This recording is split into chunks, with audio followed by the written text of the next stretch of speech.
I have made millions of dollars on Facebook Marketplace, eBay, and other marketplaces by reverse engineering and growth hacking my way to success. So I just sat down to teach you every single thing I know about validating a market size, optimizing listing pictures, videos, keywords, headlines, titles, and everything I know about marketplaces to make more money. You will learn today. So let's dive into it. So before I start any business that might rely on Facebook Marketplace for leads, I want to do some competitive market research.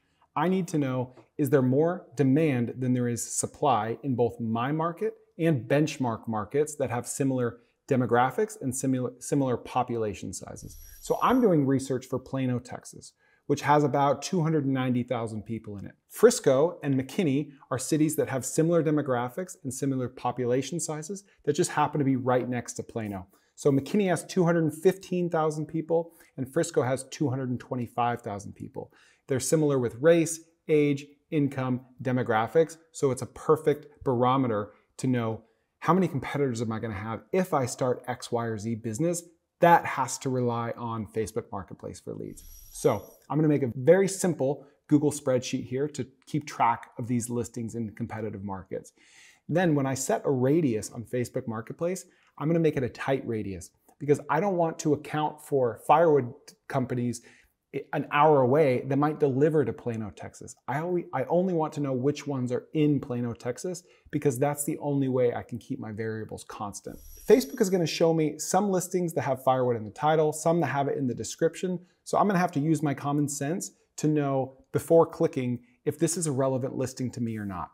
So when I search firewood, Plano, Texas, within 5 miles, here are the listings that I see that have Plano listed in the title. I don't want to see Richardson and then click into it and see we deliver to Plano. I'm trying to save time here and be efficient and get the 80-20 of this research without spending 4 hours. So I'm just going to look at the title. So I'm not going to worry about prices yet because some people list it as free or as $1 just to get more clicks. I just want to see listings. So right off the bat, in Plano, I see 1, 2, 3, 4, 5, 6, 7. I see 14. I don't want to keep scrolling. I don't want to go to page 2 because I'm just going to see listings that are less relevant to what I'm looking for. So I'm going to go back to my spreadsheet. I'm going to put 14 under number of listings, and then I'm going to do the same search in Frisco. If I go to Frisco, I see 21 listings. Very interesting because Frisco is smaller than Plano, yet it has 50% more competition. So already, after 5 minutes of research, it's telling me what I need to know. 21 listings in Frisco, and then McKinney will be our last market. 28. Okay, for some reason, these are all multiples of 7. We go to McKinney, and it looks even more competitive than Frisco. Now, this is why launching a business in your home area is so critical, because if I were not native to the Dallas-Fort Worth area, I've been here for 10 years, then I might look at this and say, oh, wow, it's so obvious. I need to launch in Plano because there's no one doing this in Plano. But since I'm a local, I know things like, okay, McKinney has a huge surface area. There's a lot of rural areas. It's further from Dallas, so homes are cheaper. There's more vacant acreage. There's more room for someone to start and run a firewood business.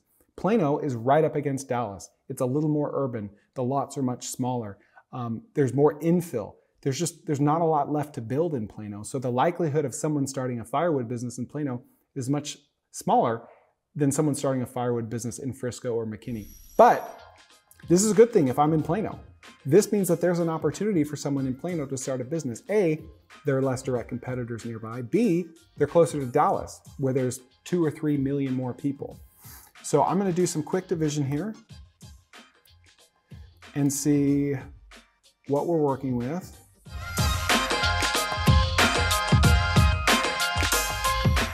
Okay, so there's one firewood business for every 10,700 people in Frisco. Plano, 1 in every 20,700 people. And in McKinney, 1 in every 7,600 people. So this is interesting because I've done this research for our tree trimming business already, and I know that 1 in 10,000 is a pretty good benchmark. If I launch in Allen, Texas, which has about 100,000 people, I can expect there to be about 9 competitors. 100,000 divided by 10 equals 10,000. So it is kind of curious seeing that the numbers for firewood businesses are very similar, and perhaps that's because a lot of the tree trimming businesses are vertically integrated and they're selling firewood as well. So right off the bat, I know that if I'm in Plano, I'm just gonna have an easier time selling this firewood. It doesn't mean I'm gonna be more likely to make the business work. It just means I'm gonna have less competitors, and all else equal, I would prefer to have less competitors. Now I'm gonna talk about listing strategies, not just for Facebook Marketplace, but this applies to any marketplace. Maybe you're selling on Airbnb or on eBay. All of these principles apply to any marketplace. The three most important things you can ever do when listing anything for sale or rent on Facebook Marketplace or anywhere are these. Number one, pictures. You have to take high quality pictures. You don't need a professional photographer, but you need professional looking pictures, even if it's with your iPhone. Take note of whatever marketplace you're on, how many pictures or videos do they allow you to upload? Keep in mind that these companies are a lot smarter than us. If eBay allows us to upload 24 photos, then they know that the diminishing returns happen after 24 photos. And it also means that the most optimal amount of photos or videos to upload is about 24. So don't upload 3. Even if a lot of your photos look about the same, just the angles are slightly different, upload all of them because it does you no harm. Also, it's called multimedia for a reason. You don't only want to upload a picture or a video or multiple pictures or multiple videos. Upload everything, pictures and videos from multiple angles, especially because the algorithms will prioritize, specifically Facebook Marketplace, will prioritize listings that lead with a video because it will stop the scroll. All of these companies want us to stop scrolling. And if we're scrolling and we see a bunch of pictures and then a video, even if a 1 second loop, we're gonna stop there. So A, the algorithm will prioritize it. B, people will prioritize it because it looks better. So if Facebook Marketplace enables us to upload 12 pictures or videos, then upload 2 videos and 10 pictures, or 6 and 6. Take advantage of everything that Facebook allows us to do. Number 2, description. You've got to nail as many keywords as you can. So I want to put in my listing hickory, oak, post oak, scrub oak, ash, American ash, elm, everything. Even if it's not firewood that I sell, I still want it in the listing so I can get more visibility on my listing. And the third most important thing is responsiveness. The quickest to respond will win. If your notifications aren't completely blowing you up on your watch or your phone or everywhere, then you're gonna miss out on not just leads, but money. You have to respond to these guys quickly. The Facebook audience is more impatient and more finicky than any other audience. So take advantage of that because the people you're competing against, I guarantee you, are not gonna be as responsive as you. So let's go into some of these listings here and I'll critique some of my competitors. I click on one and I can already see it's a blurry photo.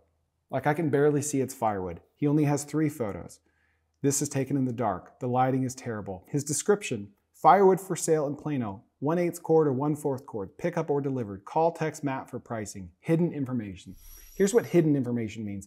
It means that Matt, the guy who posted this, put his phone number in there, not knowing that you shouldn't do that. Facebook doesn't want to pull people away from Facebook. So if you put your phone number in there, even if you kind of put weird line breaks in there, they can detect it and they will suppress not just your actual phone number, but they'll suppress your listing so it doesn't appear as often for as many people. So you're doing yourself a disservice if you try to circumvent Facebook. You want to work with Facebook, not against them. Remember, they're a $1 trillion company. So what I want to do is encourage people to DM me on Facebook and then have all my notifications set up, because the algorithm will also know that I'm trying to keep people on the Facebook platform and they're going to prioritize my listings as a result. I want to list all of my prices. Okay. This means you're going to get less clicks, but you're going to get higher intent clicks. There's always a push-pull happening between friction and the intent of a potential lead or a customer. So video is cool, but you know what's better? Long form audio via podcast and my newsletter, tkopod.com. Go there to subscribe for free to my newsletter. It's 1 email a week, very tactical, 1,500 words per email. And then go to my audio podcast, 3 episodes a week, stuff like this. You're going to love it. All free, no sleazy sales pitch, tkopod.com.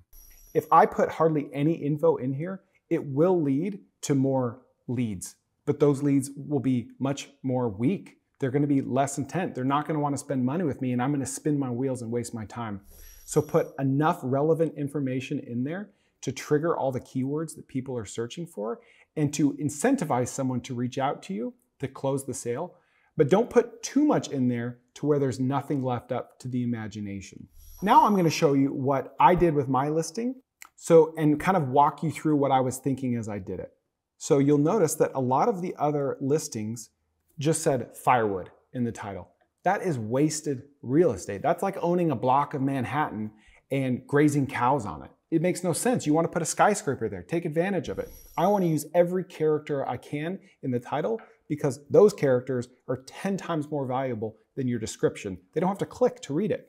So I put cheap firewood, free delivery, help us save for college. That's the name of the business, College Fund Firewood. I broke every rule in my naming criteria when I named it that. I usually like to have short, easy to remember, easy to spell, 3-syllable or less names. But this, I wanted to sell the story in the name. What is the story? The fact that I'm helping 2 high school kids save money for college. The whole story is told simply in the 3-word name of the business. So if you look at the description, I say exactly what I'm doing. I'm helping 2 boys at church, Devin and Cade. I put the first names in there for a reason. These are real people. I'm not making them up. You can meet them. Start a firewood and barbecue wood business. Now, I'm not just describing what I'm doing here. These are just keywords. I'm looking for more search traffic so they can learn about business and save for college. They split and stack firewood in my backyard, and I help them learn about business. I also help them sell it, which is why I'm posting it here. Now, if I were an orthodontist, I don't want to tell people that I'm doing it out of my backyard or out of my house or that I just got my degree. That's a completely different strategy. But this is a home service business. People are good. They want to help other people. I want to play on that. I want them to know that they are helping a real person save for a real education instead of just another businessman that I'm competing against. And then I say what the pricing is. And I said, you can buy wood from anyone, but don't you want to support young, aspiring American entrepreneurs? Free delivery within 30 miles. Please let me know if you have any question. We can deliver only oak or pecan if you only need it for barbecue smoking wood. And then the picture I put in here is a picture of the actual wood. It's not pulled from Google Images. This tells people that we're actually doing this. And you can see, I put a picture in here of the young men that I'm helping, Devin and Cade, so they can see these are real people. And when they come to drop off the firewood, they're gonna see these 2 guys. One of the most untapped marketing channels is also on Facebook, but it's not Marketplace, it's Facebook groups. Most people have no idea how many different niche Facebook groups there are on a geographic per market basis. If you take Plano, Texas, for example, all I did was search Plano, Texas under groups, and I see dozens of groups. Plano Foodies, Buy, Sell, Trade, a Spanish Plano group, Plano, Texas Job Hunting. These groups are critical because it is people that live in Plano. There's a high likelihood that these people are your future customers. The quality of these groups will depend on how strict the moderating is.